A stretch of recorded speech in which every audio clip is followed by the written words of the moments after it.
Hey guys, welcome back to Game Reviews. Today we have a quick unboxing of a laptop. It's Lenovo IdeaPad S540. It's of the device, and basically that's it. We don't have any other uh, accessories in the box. Let me just open this up and show you the device. Let me remove this cable. Yeah, and that is how it is. Let us have a good look of the device. Size wise, it's a 13-inch laptop, but when you compare the physical size of it with you say MacBook or so, it is comparable to the 11-inch MacBook Air, that is the old around 3 to 4 years old device. It's comparable to that size, so that way we can say that the size of this device is not very big, but it's a bit heavy. It's on the heavier side, around 2 kilos. One of the best thing about the laptop is the screen. It is almost bezel-less and the colors are crisp, and it is a QLED screen, so anything that you watch on this laptop would be a breeze to watch. Just have a look. Well, the thickness of the screen is not the thinnest that we have seen. There are much more thinner screens available, but the fact here is that it is one of the best displays available. It is a QLED display, that's why. But there is a glare and it reflects things on the surface, so if you want to type outside or there is a glare coming, then it might be difficult for you to see what's in the screen. The next best thing about the laptop is the keyboard. The keys are bigger, the mouse pad is also big, and the keypad travel is also high. So whenever you are typing something or you are using it for your work, it would be a breeze to work in this laptop because it feels really comfortable and satisfying to write or type in this keyboard.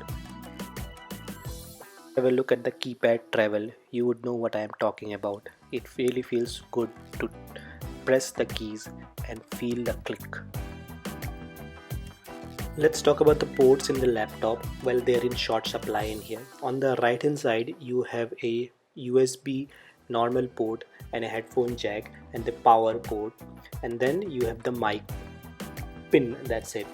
On the left hand side you have two USB-C ports. One of the USB-C port is reserved for power and usable is the other one only. So basically usable, you just have two ports. One is a USB-C port and other one is a USB normal port, and you don't have a HDMI port or any other port available in this laptop. Well, let us check some of the gaming capabilities of this computer, because it has a NVIDIA MX250 graphic card, 2GB graphic card, but it's not a very fast graphic card. So let's see what games it can play and what resolution. You also try to mirror the display into a television, so if you want to play the game on a TV, you will see if it is playable or not. Let's start off. So basically what we have done is that we have downloaded an old game from Microsoft Game Pass. We will have a review of Game Pass coming up as well.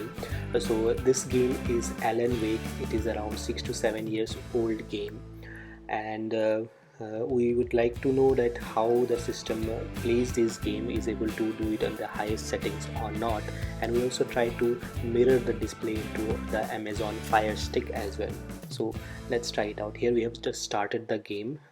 Let me try to duplicate the screen. I think it will be connecting.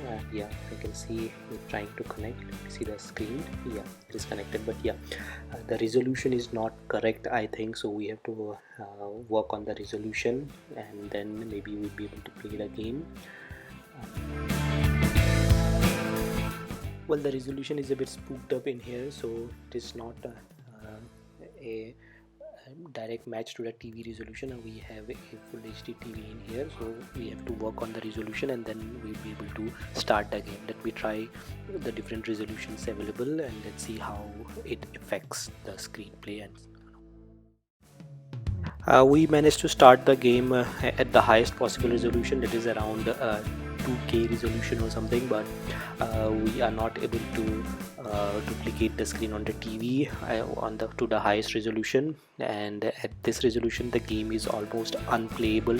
It is giving around 5 to 10 frames per second, and it is not at all a playable position. And as you can see, the frame rate is too low, and controls needs to be set up again, but I don't think at this resolution the laptop can handle the game in any way. So that's it, guys. This is not a gaming laptop, as you can see from the specifications as well, and it is not able to handle any 6 to 7 years old games at the high resolution or high settings as well. So it's not possible from on this laptop if you want to game.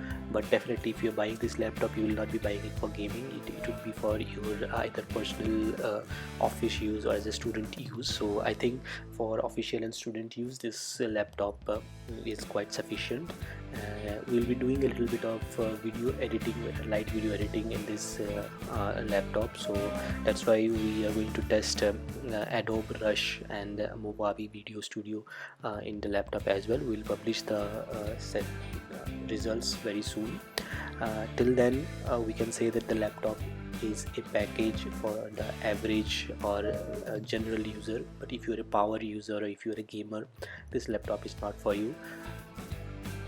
Our final thoughts on the laptop is it is kind of a mixed baggage. It has a quite bit of positives, like the screen, the keypad, the trackpad, and the weight, the form factor. All these are the positives of the laptop, but at the same time, negatives are it doesn't have a good graphic card. If you want to play games, it is not going to help you, but that is very specific to a certain set of customers as well. So from our side, we rate the computer at around 8 to 8.5 on our scale, and it is a good buy at this price, because in India it is around 75,000 rupees, and at this price point the kind of configuration, that is 10th generation i5 processor, that is a good configuration to have at this price point.